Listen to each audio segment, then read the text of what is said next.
ಲೋಕಸಮರದಲ್ಲಿ ರಾಜ್ಯದಲ್ಲಿ ಒಕ್ಕಲಿಗ ಮಹಾಯುದ್ಧ ಜೋರಾಗಿ ನಡೀತಾ ಇದೆ.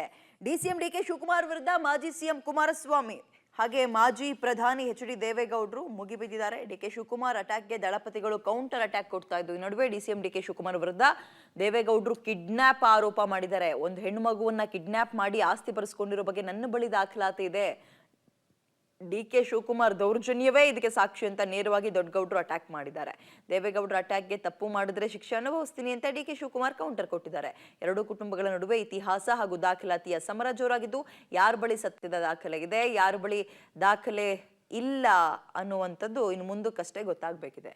ಡಿಕೆ ವಿರುದ್ಧ ದಳಪತಿಗಳ ವಾರ್ ಹೇಗಿರದೆ ಹಾಗಾದ್ರೆ ನೋಡ್ತಾ ಹೋಗೋಣ. ದೇವೇಗೌಡರ ಅಟ್ಯಾಕ್, ಸುಮಾರು 9 ವರ್ಷದ ಹೆಣ್ಮಗುವನ್ನ ತೆಗೆದುಕೊಂಡು ಹೋಗಿ ಆಸ್ತಿ ಬರೆಸ್ಕೊಂಡಿದ್ದಾರೆ ಅನ್ನೋ ಆರೋಪವನ್ನ ಮಾಡಿದ್ರು. ನೆನೆ ಒಂದು ದೊಡ್ಡ ಬಾಂಬನ್ನೇ ಹಾಕಿದ್ರು ದೇವೇಗೌಡರು ಈ ವಿಚಾರದಲ್ಲಿ. ನಿನ್ನ ಮಗಳು ಬೇಕು ಅಂದ್ರೆ ಸಹಿ ಮಾಡುವಂತ ಬೆದರಿಸ್ತಾರೆ ಆಕೆಯ ತಂದೆಗೆ. 9 ವರ್ಷದ ಮಗುವನ್ನ ಕಿಡ್ನಾಪ್ ಮಾಡಿ ಆಸ್ತಿ ಬರೆಸ್ಕೊಂಡಂತಹ ಡಾಕ್ಯುಮೆಂಟ್ ನನ್ನ ಬಳಿ ಇದೆ ಅಂತ ಡಿಕೆ ವಿರುದ್ಧ ದಳಪತಿಗಳು ವಾರ್ ಶುರು ಮಾಡಿದ್ರು. ಅದರ ಜೊತೆಗೆ ಕುಮಾರಸ್ವಾಮಿ ಅವರು ಏನು ಸುಮ್ಮನಿರ್ಲಿಲ್ಲ. 1996-97ರಲ್ಲಿ ಆ ಹೆಣ್ಮಗಳನ್ನ ಕಿಡ್ನಾಪ್ ಮಾಡಿ ಜಮೀನ್ ಪಡೆದಿರೋ ವಿಚಾರ 100ಕ್ಕೆ 100ರಷ್ಟು ಸತ್ಯ. ಚೆಕ್ ಕೊಟ್ಟಿರೋದು ಸಾಕ್ಷಿ ಇದೆ, ಚೆಕ್ ಡಿಸೈನರ್ ಮಾಡಿರೋ ದಾಖಲಾತಿಯೂ ಇದೆ. ಕಿಡ್ನಾಪ್ ಮಾಡಿ ಬೆಂಗಳೂರು ಮೈಸೂರು ರೋಡ್ನಲ್ಲಿ ಜಮೀನ್ ಬರೆಸ್ಕೊಂಡಿದ್ದಾರೆ. ಶಾಂತಿನಗರ ಹೌಸಿಂಗ್ ಸೊಸೈಟಿ ಒರಿಜಿನಲ್ ಸೊಸೈಟಿಯನ್ನೇ ಡ್ಯೂಪ್ಲಿಕೇಟ್ ಮಾಡಿಬಿಟ್ರು. ತಾಯಿ ಹೆಂಡತಿ ಹೆಣ್ಣು ಮಗಳ ಮೇಲೆ ಕಣ್ಣಿಟ್ಟಿರಬೇಕು ಅಂತ ಹೆಣ್ಣು ಮಕ್ಕಳ ಬಗ್ಗೆ ಮಾತಾಡಿದ್ದಾರೆ. 30 ವರ್ಷದ ಹುಡುಗಿನ ತಗೊಂಡು ಹೋಗಿ ಆಸ್ತಿ ಬರೆಸಿದ್ರಲ್ಲ. ಅಮೆರಿಕದಿಂದ ಹಣ ಸಂಪಾದನೆ ಮಾಡ್ಕೊಂಡ್ಬಂದ ಮನುಷ್ಯ ಆಸ್ತಿ ಬರೆಸಿದ್ರು ರಸ್ತೆ ಪಕ್ಕದಲ್ಲಿ ಬಿಡದಿ ಹತ್ರ. ಅವರು ಒಂದು IT ಇದನ್ನ ಸ್ಥಾಪನೆ ಮಾಡಬೇಕು. ಆದ್ರೆ ಹಿಂದಿನ ದಿನ ಸ್ಟ್ಯಾಂಪ್ ಪೇಪರ್ ತಗೊಂಡು ಇವರು ಒಂದು ಸುಳ್ಳು ಪತ್ರಿಕೆ ಕ್ರಯ ಪತ್ರ ನಿರ್ಮಾಣ ಮಾಡ್ತಾರೆ. ಅಲ್ಲಿ ಡೀಟೇಲ್ಸ್ ನನ್ನ ಹತ್ರ ಇದೆ. ಅದ್ರ ಮೇಲೆ ಹೈಕೋರ್ಟ್ಗೆ ಹೋದ್ರು. ಹೈಕೋರ್ಟಲ್ಲಿ ಮುಖಭಂಗ ಆಯಿತು. ಸುಪ್ರೀಂ ಕೋರ್ಟ್ಗೆ ಹೋದ್ರು, ಅಲ್ಲೂ ಮುಖಭಂಗ ಆಯಿತು.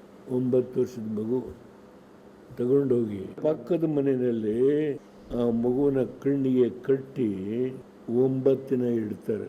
ನಿನ್ನ ಮಗಳು ಬೇಕು ಅಂದರೆ ಬರ್ಕೊಡು. ಆ ತಾಯಿ ಇದೆಲ್ಲ ಬರ್ಕೊಡು, ನನ್ನ ಮಗಳು ಕರ್ಕೊಂಬರಪ್ಪ. ಗಂಡನ ಕಾಲು ಕಟ್ಕೊತಾಳೆ. ಆ ಮಗುನ ದೂರ ಕೂರಿಸ್ತಾರೆ, ಕಣ್ಣಿಗೆ ಕಟ್ಟರು ಇದನ್ನ ಬಿತ್ತಾರೆ. ಅದು ಅಪ್ಪ ಅಂತ ಕೂಡ್ಕೊಳ್ಳುತ್ತೆ. ಮತ್ತೆ ಒಳಗೆ ತೊಗೊಂಡು ರೂಮಿಗೆ ನನ್ನ ಮುಂದೆ ದಾಖಲೆ ಫಸ್ಟ್ ಟೈಮ್ ಇದು ಹೇಳಿರೋದು ನಾನು. ಇದು 96-97ರಲ್ಲಿ ನಡೆದಂಥ ಘಟನೆ. ಚೆಕ್ ಬೇಕಾ ಕೊಟ್ಟಿರೋದು, ಚೆಕ್ ಡಿಸೈನರ್ ಮಾಡಿರೋದು ಬೇಕಾ, ಎಲ್ಲ ಇಟ್ಟಿದ್ದೀವಪ್ಪ. ಏನು ಮಾಡಿದ್ರಿ? ಒಂದು ಮಗುನ ಕರ್ಕೊಂಡೋಗಿ ಕಿಡ್ನ್ಯಾಪ್ ಮಾಡಿ ಅಂದರೆ ಬೆಂಗಳೂರು ಮೈಸೂರು ರೋಡಲ್ಲೇ ಜಮೀನು ಬರ್ಸ್ಕೊಳ್ಳಿಕ್ಕೆ ಏನೇನು ನಡೆಸಿದಿರಿ? ಇತಿಹಾಸಗಳಿದೆ. ಚರ್ಚೆಗೆ ಯಾವಾಗ ಕರೆದವ್ರು ಈಗೇನೋ ನೆನ್ನೆ ಇಡ್ತಾರೆ. ಚರ್ಚೆ ಮಾಡಬೇಕು ಅಂದರೆ ಚರ್ಚೆ ಮಾಡೋಕ್ಕೆ ಸಿದ್ಧ ಇದ್ದೀನಿ, ಬನ್ನಿ. ಬಿಡುಗಡೆ ಮಾಡಲಿ. ತಪ್ಪು ಮಾಡಿದ್ರೆ ಯಾವ ಶಿಕ್ಷೆಗೂ ತರಿದ್ದೀರಿ. ನಾನೇನು ಮೂರ್ಖನಲ್ಲ. ಅವರೊಂದು ಚಿಲ್ಲರೆ ಸ್ಟೇಟ್ಮೆಂಟ್ಗೆ ನಾನು ರಿಯಾಕ್ಟ್ ಮಾಡೋಕ್ಕೆ ನಂಗೆ ಇಷ್ಟ ಇಲ್ಲ. Let me come. ಕರೆದ್ಬಿಟ್ಟಿದ್ದೀನಿ. ಯಾವ್ದಾದ್ರು ಒಂದು ಒಳ್ಳೆ ವೇದಿಕೆಯನ್ನು ರೆಡಿ ಮಾಡಿ ಅಂತ ಅಸೆಂಬ್ಲಿ ಮಾಡೋಣ, ಆಮೇಲೆ ಮಾತಾಡೋಣ.